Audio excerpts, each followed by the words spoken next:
Welcome everybody. Just getting situated here. It's a little chilly this morning, so I'm gonna put down this camera for a minute.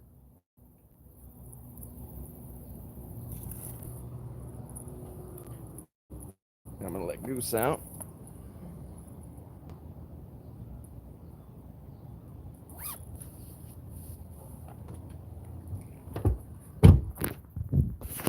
And it's like a nice chilly fall morning. It's great. Yeah, I mean, I enjoy summer. I love getting out in the sun, the heat, getting a tan, but I think I'm over it. I think I'm ready for fall. What do you guys think? Anyway, I wanted to discuss a Facebook post. Of course, you know, if anybody is unfamiliar with dog-related Facebook groups, they are,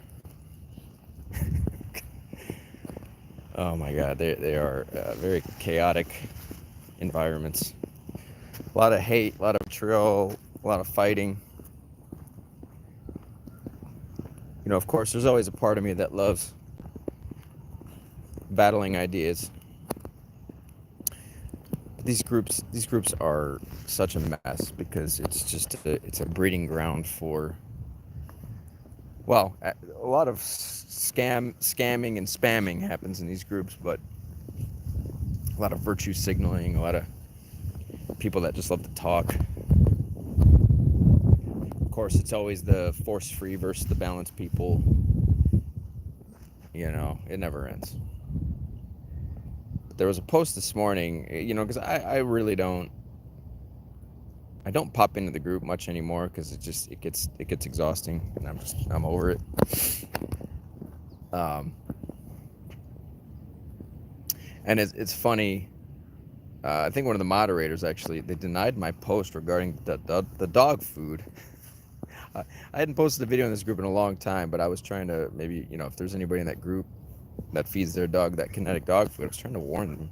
It looks like they denied the post, but they accepted a post from somebody named Diane Castor who talks about why she doesn't provide before and after videos. And I've had this argument with her before in this group. You know, she's a purely positive individual.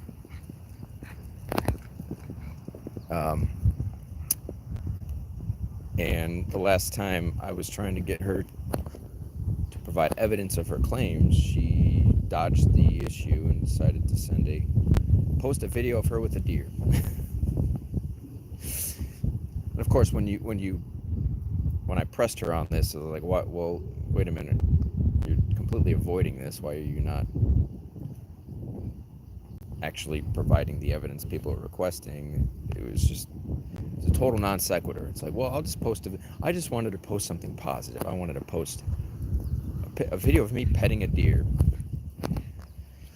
Which is like, you know, if you want people to take what you have to say seriously,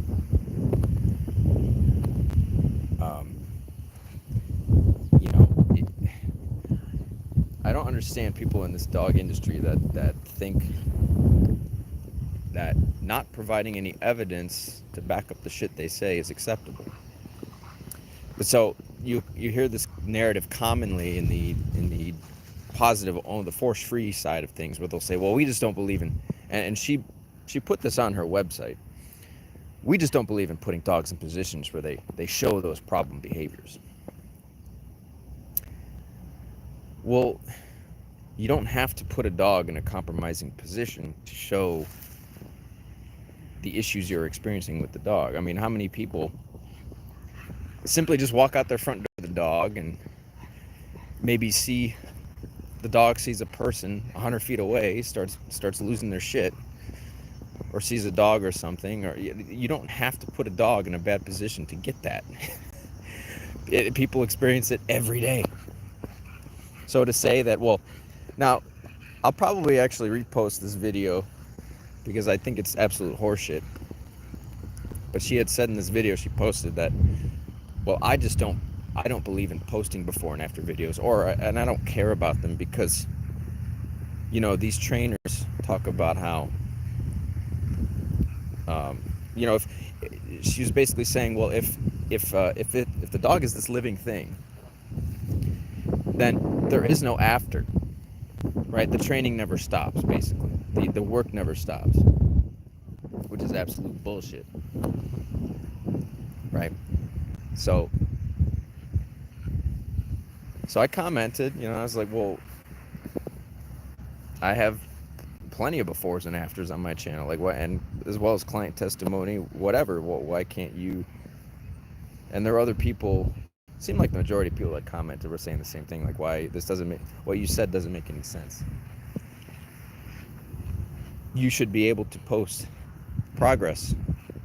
It doesn't have to be perfect, but you should be able to show that what you advocate for, what you are taking people's money to, the advice you're giving them in exchange for money, actually works.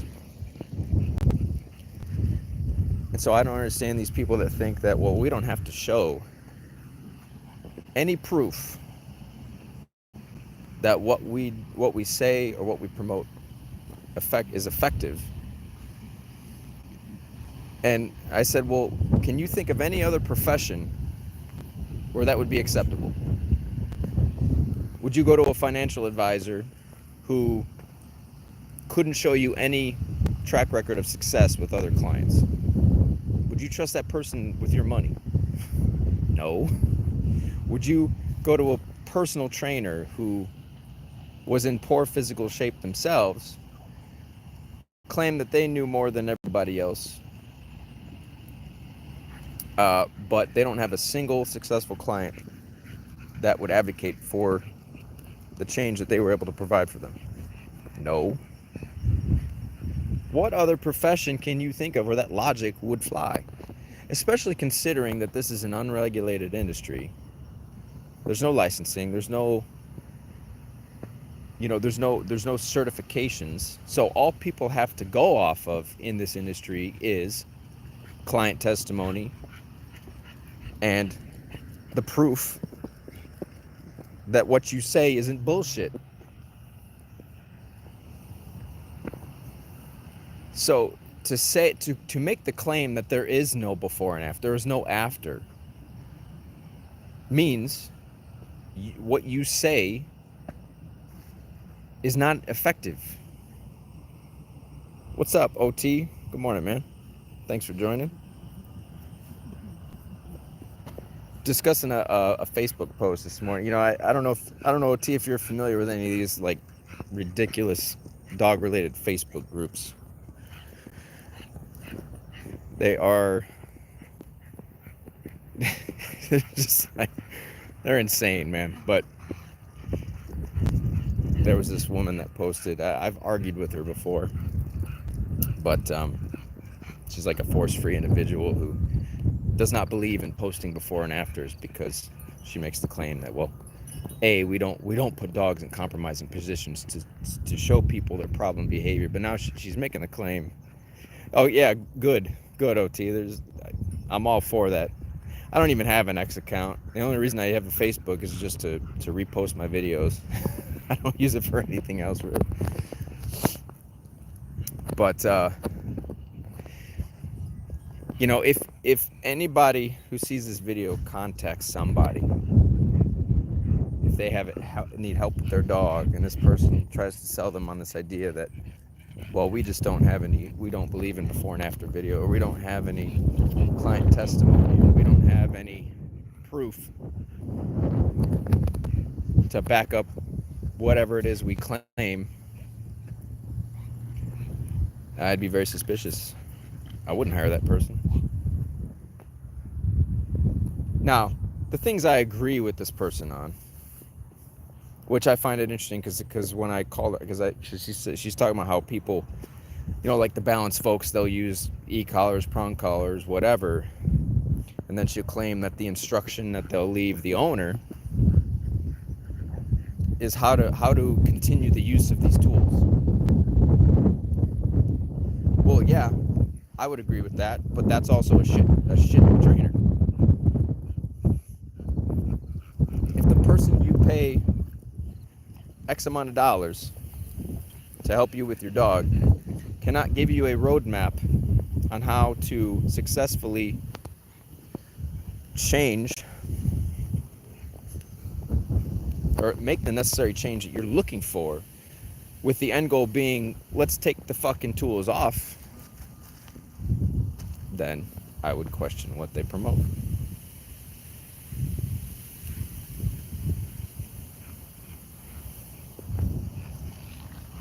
Yeah, and I would imagine how did the cat and the Boston get along? OT? I would assume so, probably.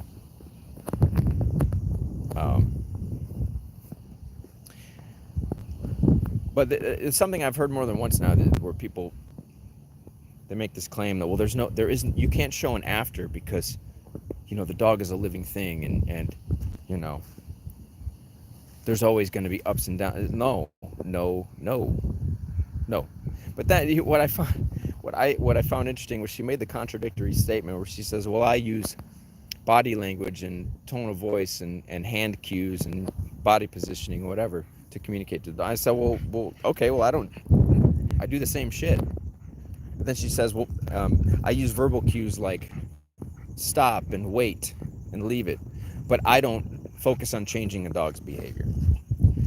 And I said, well, don't you see the contradiction in that statement? You're saying you don't focus on changing the dog's behavior, but you're saying you use cues like stop, leave it, wait, whatever. Those cues are meant to stop the dog from doing something. You are changing.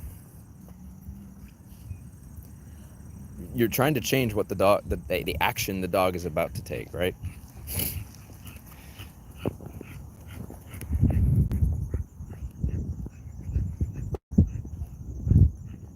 Yeah, I'm sorry, OT. I've heard that. Well, it sounds like you didn't, though. I've heard that from so many people too, where their recommendation is to put the dog down. It's like, I don't understand that. I don't agree with that either. To me, that's a bullshit answer. Now, are there some dogs that, you know, are there rare cases that the dog just can't be helped, and you know, that's the best solution? Yeah, but in most cases, the aggressive behavior, the things that are causing that aggression can be fixed. Negative speed, yeah, I you know, I mean, it's I always talk about it. I call it spatial pressure. I think that's what it's actually called. But when I apply spatial pressure, you know, there are different contexts for it, but you could apply spatial pressure to communicate a boundary in a concrete way the dog would understand. You could use spatial pressure as a way to communicate to the dog, because dogs use spatial pressure on each other, right? So you're applying a principle that is instinctual to the dog, where like if you ever watch the videos where I claim food from a dog, I use a lot of spatial pressure. You know, there's a back and forth happening there. And spatial pressure can be used as a way to communicate to the dog. If the dog is, say, challenging you over the food, it's a way to kind of gain ground from the dog. It's a way to communicate strength to the dog. So there are different ways you can use spatial pressure. You never really even have to touch the dog. You know, but it's an effective way to communicate.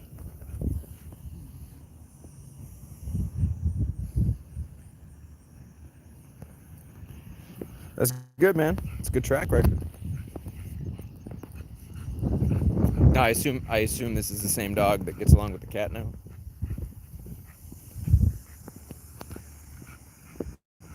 Yeah, definitely, and it's reading a dog.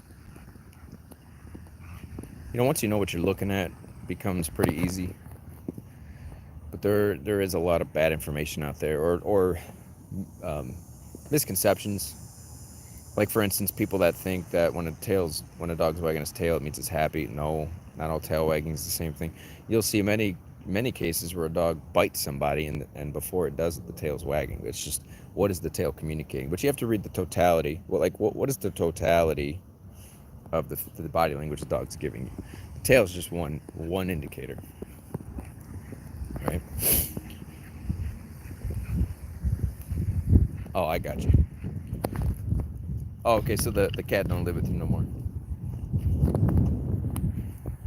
Well, at any rate, you know, I'm not one for cats anyway. I've never been one to try to put cats and dogs together. I've always found it odd too when people blame the dog for trying to kill the cat. It's like, we understand. You understand you've got two predators in the same home that typically are at odds with each other. I wouldn't do it, but then again, I'm not really a cat person, you know. So, but that's just me. Appreciate everybody showing up. Anybody has any questions, let me know. Just discussing a Facebook post somebody made regarding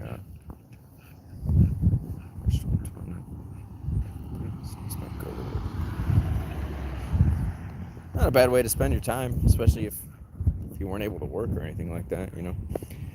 I've had several clients who they call them COVID dogs. I've had several clients where they got dogs during COVID. You know, an unfortunate statistic is there were a lot of people that got dogs during COVID, and then when they went back to work, I forget what the statistic was. Morning. It was something like there was several million dogs that ended up getting returned just because people went back to work. And it's like, well, this is another situation where I'm talking about people get dogs for the wrong reasons,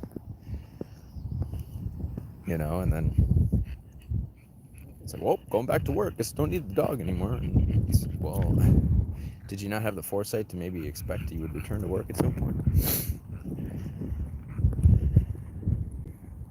Yeah, cats are definitely more independent than dogs. You know, I don't know, there's just something about that social connection with a dog. You know, you're just not going to get that with a cat. You know.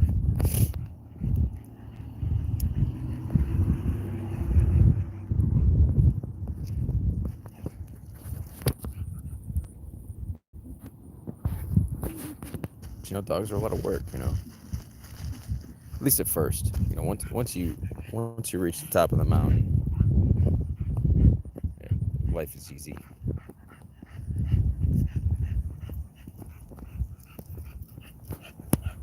Life is easy. You know what I truly don't understand is the people that make this claim that there is no after, like as if the dog can't change, or as if you can't influence the dog to change. How are you not coming to the conclusion that maybe your understanding is wrong or flawed? There's something not right. Because it's like to assume that you can influence the behavior of a child to change, or you can influence the behavior of a friend to change, or whatever, significant, what have you. Or people can't take it upon themselves to change. Easier said than done, but yeah, I agree.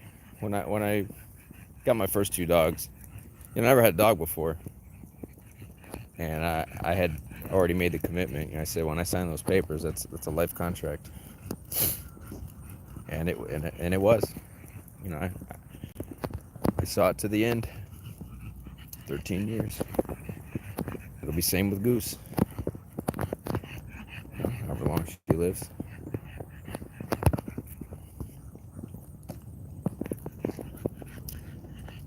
But the post I'm talking about, the video I'm talking about, I'll probably post it to my channel so y'all can see what I'm talking about. Y'all can make the determination yourselves. Decide for yourselves whether or not you think the message is bullshit.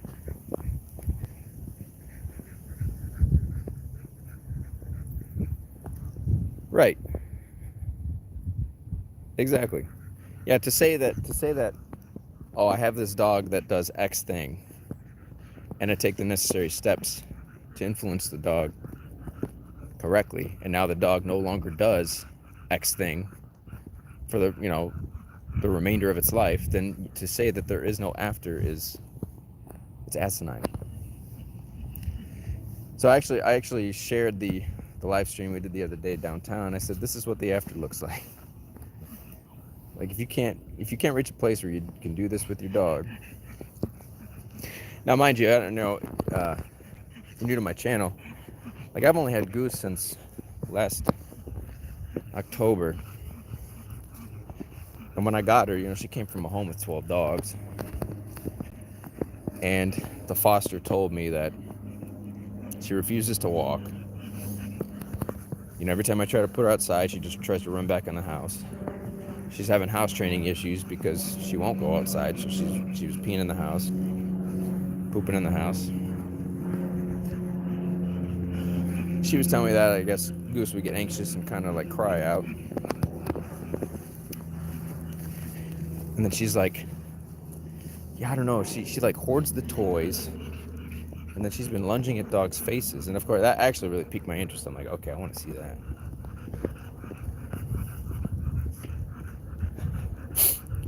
Exactly. I know they don't. And that's why I'm always very suspicious of it. Because I'm like, well, wait a minute. My channel's full of before and afters. I got dozens of reviews, testimonies. People that recommend me to other people. It's like, why you should, if you know what you're doing, you should be able to provide that.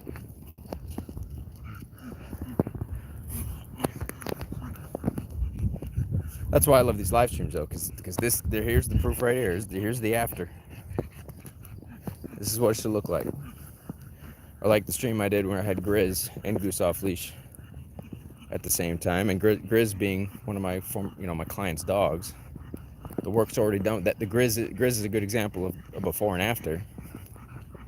You know, he's an adult now. You know, and I have before and after videos. I mean, there's no reason you shouldn't be able to provide that. And the issues that Grizz had when he was younger, he does not have them anymore. At all. So it's like...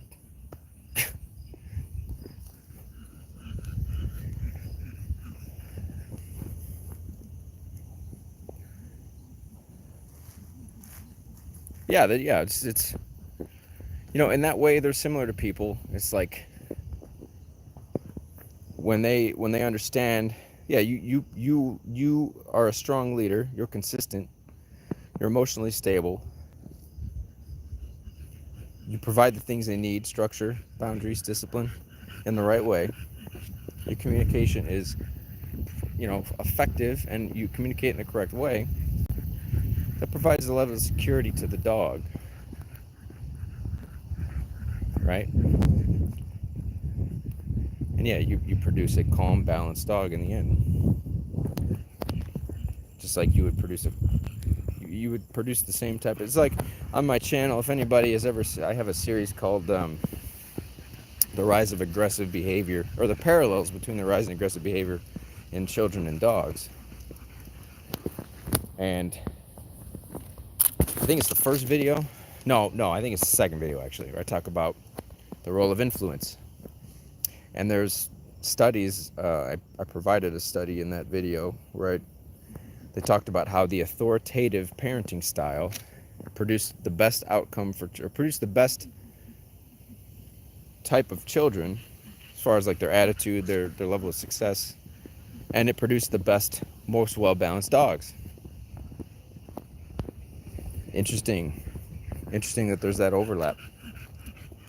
That the authoritative, I'm not authoritarian. There's 4 quadrants, right? You have authoritative, authoritarian, permissive, and I forget what the 4th one is. But the authoritarian, you know, anyone would understand what the authoritarian parenting style would be. You know, you're too heavy-handed, you're too overbearing, you're too harsh, too strict, you're cold.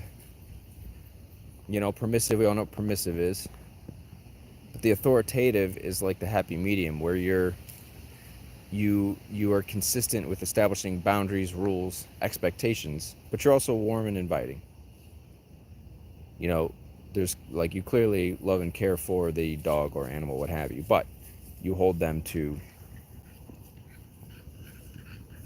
you hold them to expectations. But the key is you have to be consistent about them. I always say rules and boundaries which are consistently enforced become expectations. So when you reach the level where the dog understands what's expected of it, and or they can understand what they can expect from you, then you have an understanding, and life is easy. That was one thing she said too. She said, well, you focus on putting the human expectations on the dog, not the dog's needs. And I was like, no, what I teach is all about understanding the dog's perspective. The dog's needs are really no different than that of any other social creature. And when those needs are met in the correct way, this is what you get.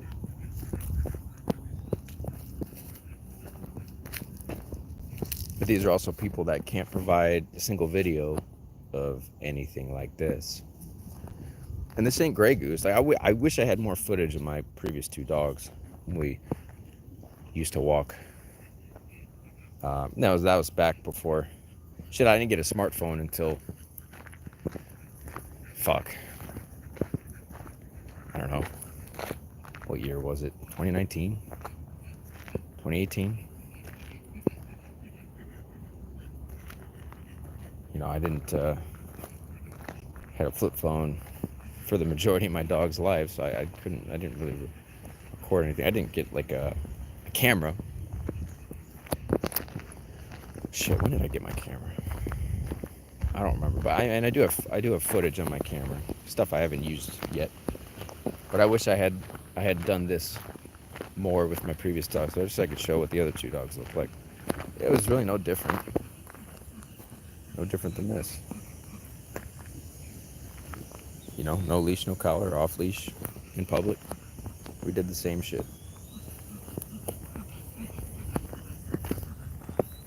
Just like I have, as I stated before, the live stream where I had Goose and Grizz off leash at the same time in public, and that was new for Grizz. His owners had just been experimenting with taking him off leash because he's earned that freedom. He's reached that level.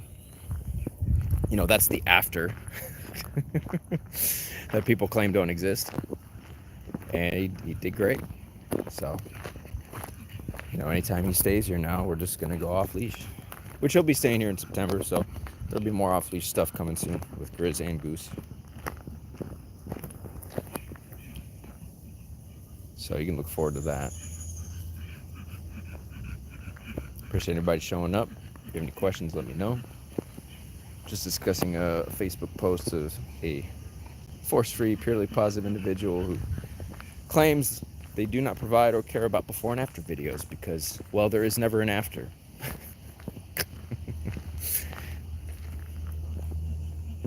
Well, if you can't provide clear indications that there's progress being made, or what you teach or advocate for is effective, then why should anybody take what you have to say seriously? It's just words at that point. You can claim anything you want,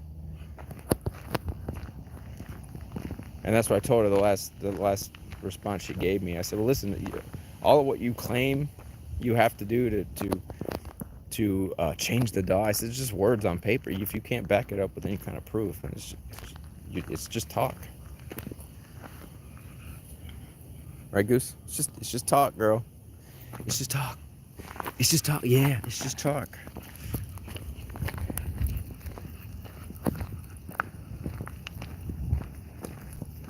And as I said before, for people that are just joining, imagine any other profession where you got that same line of logic, where maybe you went to a financial advisor or a personal trainer and they said, oh, well, we don't believe in before and after videos because for whatever reason. Oh, well, we imagine trying to convince somebody to hire you if you can't even provide proof that you know what the fuck you're doing. Go to a personal trainer and they're out of shape and they don't have any client success stories or testimonials they can point to, any references, proof that their training works. Would you hire that person? Fuck no. A financial advisor that couldn't, that couldn't demonstrate that they could responsibly manage your money, or they have other clients that are successful. An investor who has a track record of losing money, like, you name it. Like, what other industry would that fly in?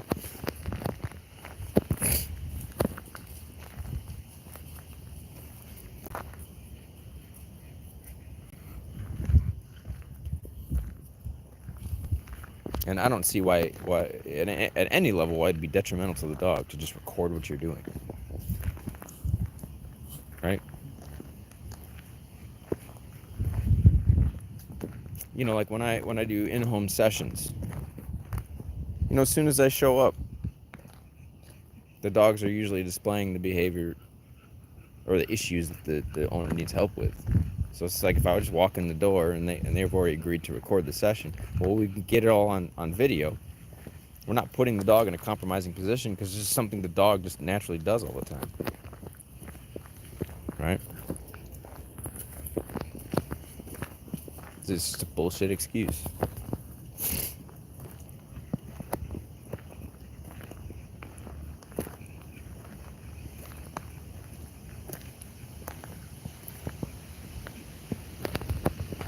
Yeah, I figured on Monday morning wouldn't be too much action here. That's okay though. I think this weekend we'll go back to downtown. That stream did really well. Really enjoyed that one too, so I think we'll take Goose back downtown.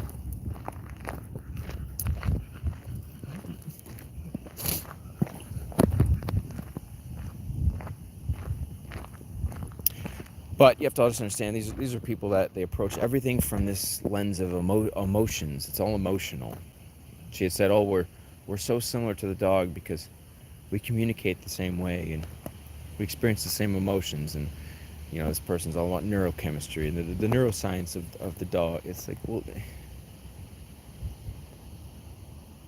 not to say that, you know, there isn't any value in studying the neuroscience, but it's like you're still putting all your focus in the wrong area. And to say that we're so similar to a dog, I mean, it's like, I don't understand these rationalizations. You know, I don't walk on four legs. My dog doesn't talk. At least in the form of language. They have their own animal language, a way of communicating. They don't speak language. My dog can't think abstractly.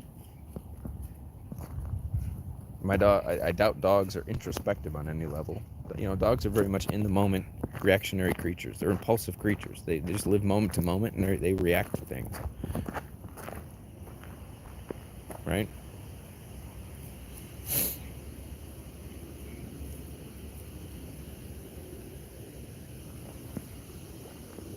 You know, just like if we saw a deer and we got close to the deer, naturally that deer's just going to take off running.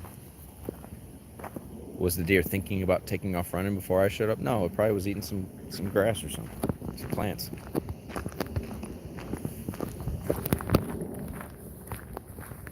Reacting to. It's all good, OT. Appreciate you hanging out. Appreciate everybody joining. Figured on a Monday morning it'd be a little dead, but fuck it. I'm trying to do live streaming every day. As I've said, every stream, I love it because with the live stream, there's no editing, no hiding anything, there's no bullshit, you know.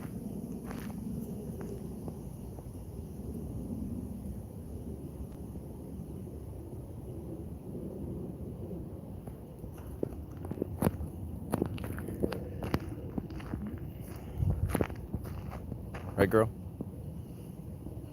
Man, it's nice and cool this morning too. It's those fall mornings are starting to come in.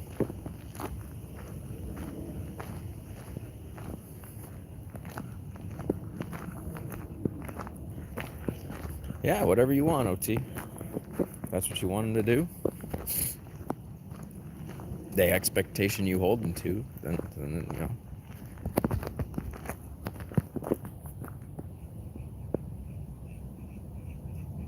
Nothing wrong with it. You know, this is all I expect from Goose. Follow me? You know, we pass people, dogs, whatever. Don't worry about it. Don't bother them. She doesn't chase nothing. Every now and then, though, I'll walk outside. Like yesterday, we walked outside, and she saw a rabbit, and I let her chase it. Whatever. But if I told her to stop, she would have stopped. She wasn't going to catch the rabbit.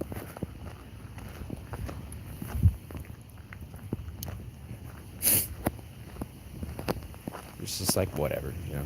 Every now and then, you want to chase a fucking rabbit, I don't care. 37 overnight, goddamn.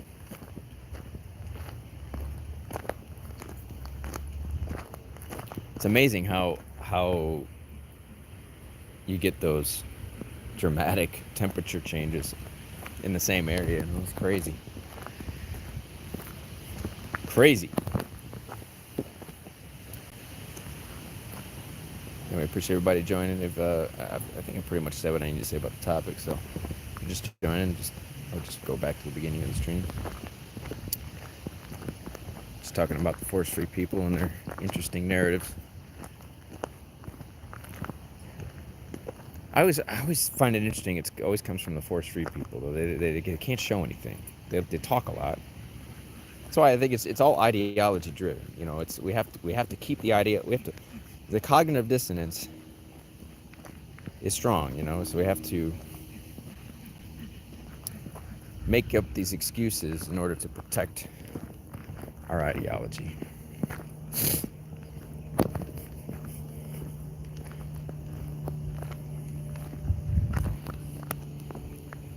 Now, of course, there is something else I will agree with her on. I think she did mention briefly about, you know, the things people do show on social media, you know, a lot of times can't be trusted. And I do agree with that to an extent, because it just depends on the content. You know, if it's highly edited, if it's like these quick, snappy shorts where there's a lot cut out, you know, it's just showing you like the good moments. Yeah, the shit don't impress me.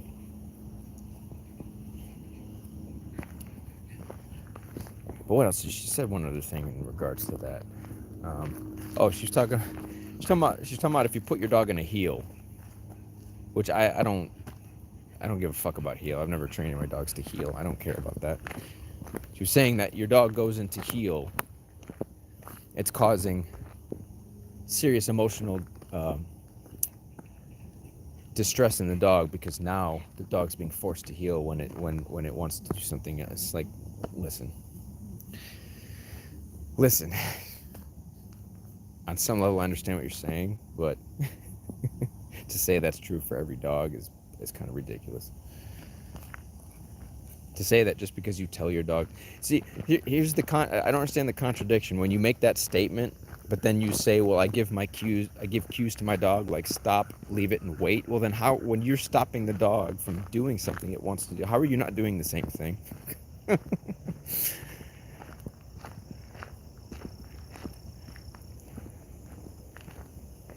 Oh yeah, definitely. It's like I don't know how long you've been subbed to my channel, but Brandon Fouché was one of my biggest influences, and he talks about that in one of his videos where he talks about, you know, he's like, you know, sometimes, you know, all the people that come on my channel and tell me I don't know what the fuck I'm doing or yada yada yada, and he's, you know, sometimes I gotta have a little fun with you and make an example out of you. But he said, you know, all you people, you know, you can get subordinate dogs to do subordinate things, you know, with your treats and your toys and whatever, but you can't piss in the tall weeds with the big dogs.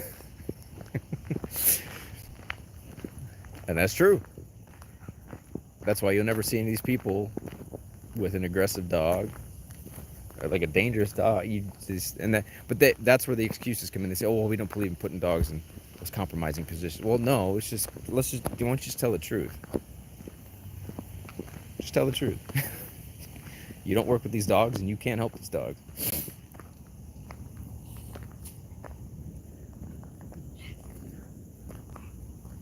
You know? Like, I'm sorry, like my previous dog, Bruno, there wasn't a shot in hell any of those forestry people would have ever had any success with him. Hell no. I lived with that dog for 13 years. Still, when people ask me, like, what's the most difficult dog you ever worked with? And I always, it's Bruno, my own fucking dog. Second dog ever was still the most difficult dog. Jasper was a close second. Actually, Grizzy was pretty difficult. Grizzy was, for a chocolate lab especially, Grizzy was a pretty difficult puppy. Grizzy's on the list for most difficult for sure.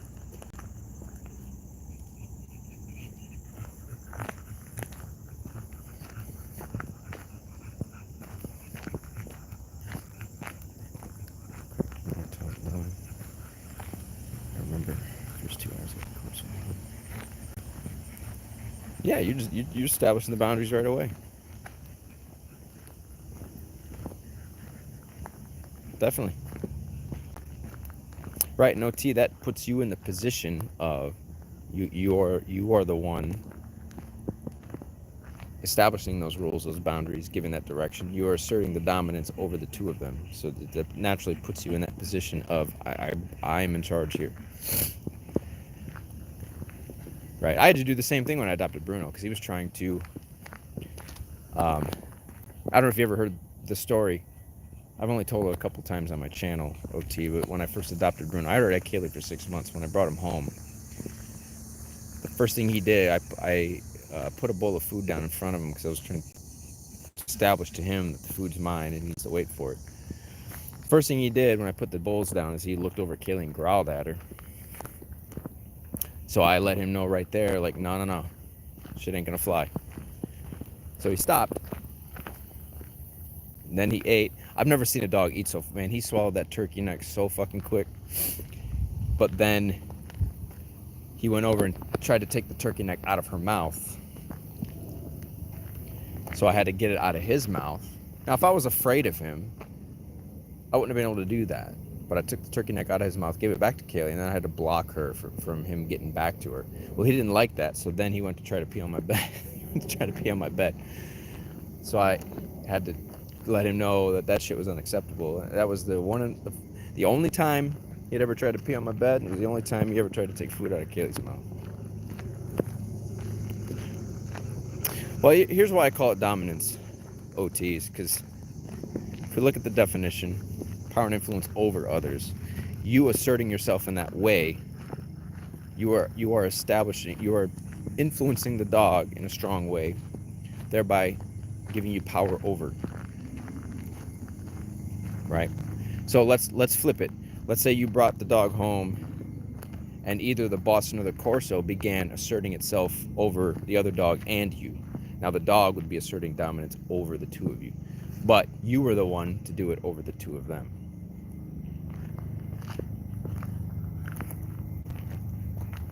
So that's why I would associate it with dominance.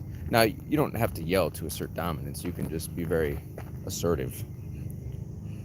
Just be very strong in your communication. But it's utilizing all the forms of communication: eye contact, body language, your body, your spatial pressure, positioning, everything in an assertive way. Right? Just like a dog would do. When a dog is attempting to do the same thing, the dog might stare you down. The dog might get tense. It might start growling. The physiology changes, right? Maybe it starts barking at you. Usually, that depends on the dog. Bruno wasn't a barker. He showed all the other signs, but he didn't bark. He was a silent killer.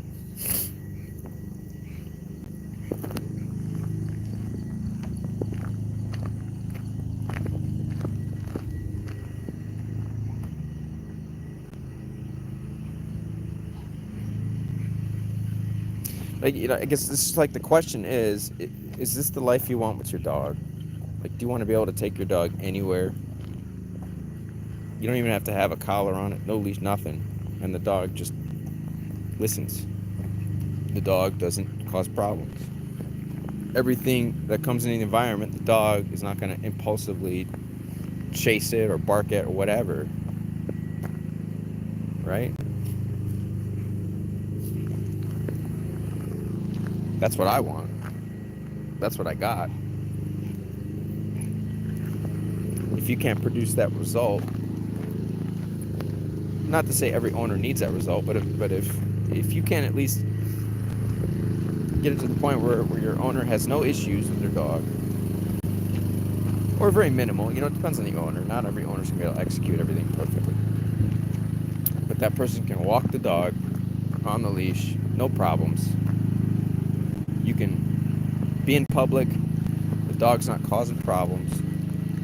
You're at home, everything's relaxing, very peaceful on a day-to-day basis.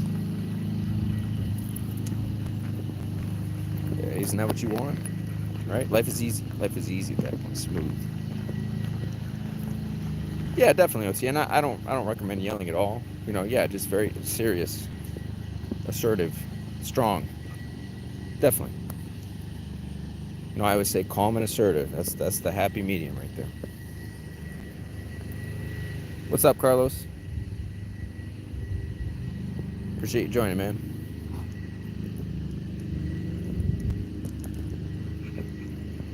Appreciate everybody joining. If you have any questions or anything, let me know. I was just discussing a Facebook post from a force-free individual that, for whatever reason, claims that before and after videos are not needed. Doesn't care about them because there never is an after, which basically implies that no progress is ever being made. It's pretty laughable in my opinion.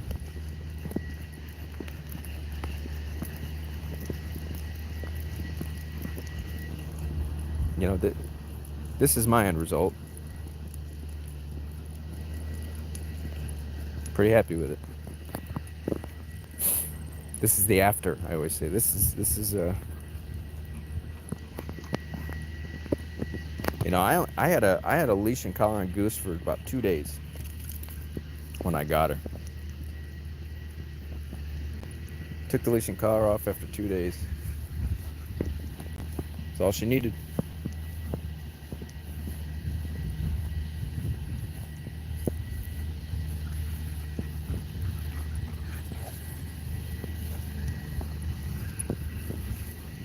What do you mean, OT? A dog will dog?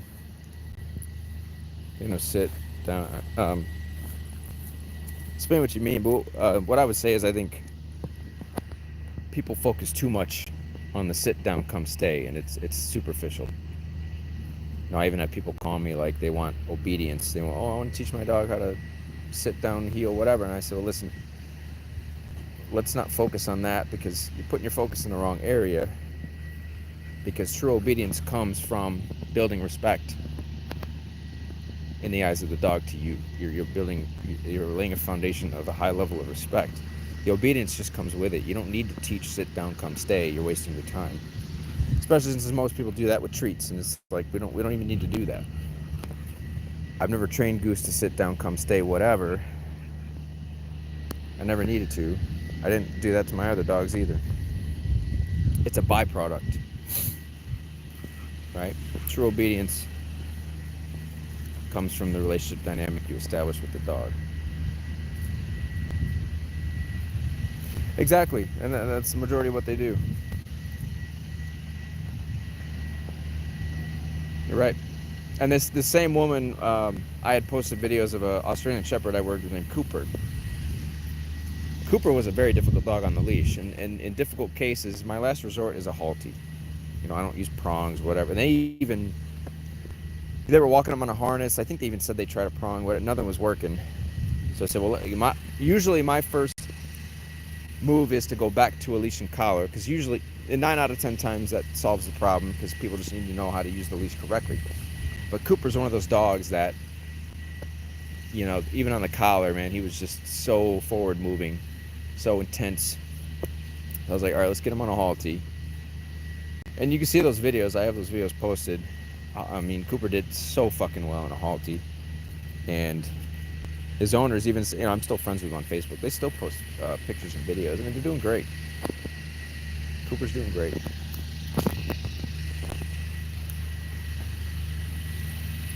But she was critical of those videos. She barely made it through the first one. She like nearly had a heart attack just because she said, oh, Cooper's on the halty. He's so stressed out. He's panicking. And I'm like, what are you talking about? The dog shut down. The same narratives they always They always promote. And I always say, listen, any real change you create, there's going to be some stress involved. I don't care if it's human, child, dog, whatever, adult. Name one process you go through that involves you changing as a human being that doesn't put some stress on you. Right, girl? But the outcome is going through that stress in the right way. You create a calm dog on the other end of it. Right? It's just part of the process.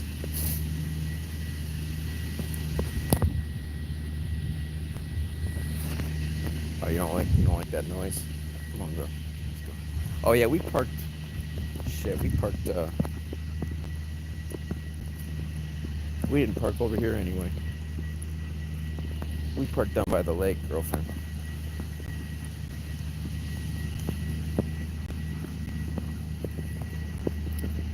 Right, and I'm not against any tool. It's just how you use it. But to me, the end result of the tool the end goal should be to remove it. It should be temporary. But I do think it's funny how the same people that are so anti-tool, these are the same people that use treats, toys, harnesses, leashes, whatever. And it's like, well, you're still using tools. You just don't like those tools. And if anybody has seen my videos where I do use, say, a Halti, it's used in such a gentle way. It's like, how do you argue with it? I've never used e-collars. I don't use prong collars. But I'm not against these. Like, if they're used correctly, I'm not against them. But they should be temporary, right? It means to an end. Hell, even when the few videos in my 350 video catalog,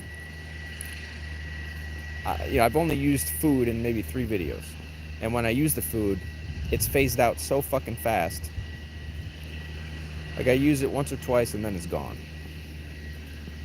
No, it wasn't Canine Tay. Her name's Diane Kastner. I think her YouTube channel is let's see. Hold on. What the fuck is the YouTube channel? Something Dog Behavior 9422. It's starts with an A. Shit, I'm trying to remember.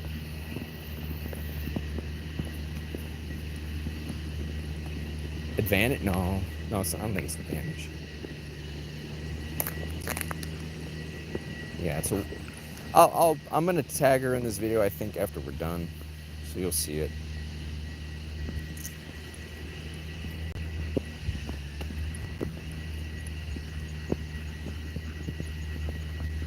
Maybe, we'll see. I don't know. We'll see. Yeah, I might right now. I think I may post a clip of the video she posted, so you can see what I'm saying.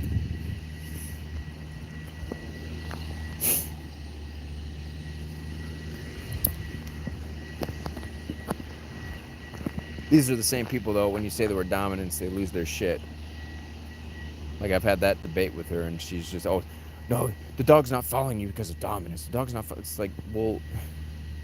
And then she made a string of really stupid reasons as to why Goose follows me. Like, none of that has to do with anything. Oh, she boiled it down to emotions. I'm like, what are you talking about?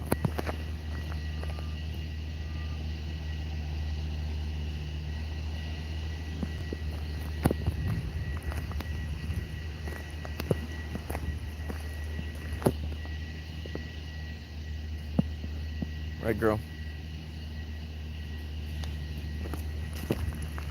God, I don't know. I can't think of that first word. Starts with an A. Something Dog Behavior 9422. That's the tag.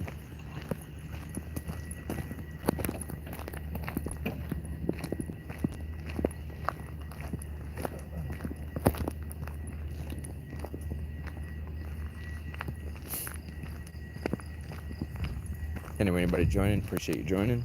You have any? Ooh, sorry.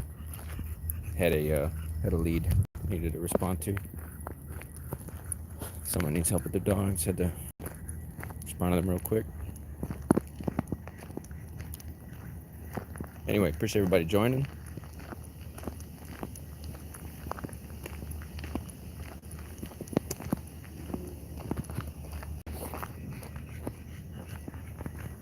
Yeah, sorry, I think I probably cut out there for a minute. Had a lead I needed to respond to.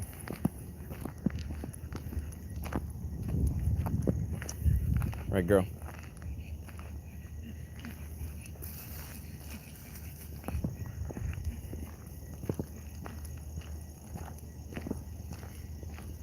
But I don't think I really have anything else to say on the subject, so... Anybody has anything they want to share, feel free.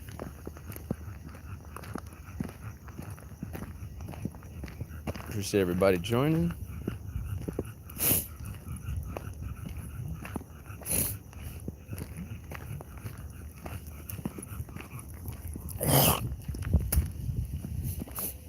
Sorry about that. No one's watching me right now, so we can get away with it. Well, I guess this is a good place to end. Appreciate everybody showing up. Hope you all have a wonderful Monday. And see y'all soon.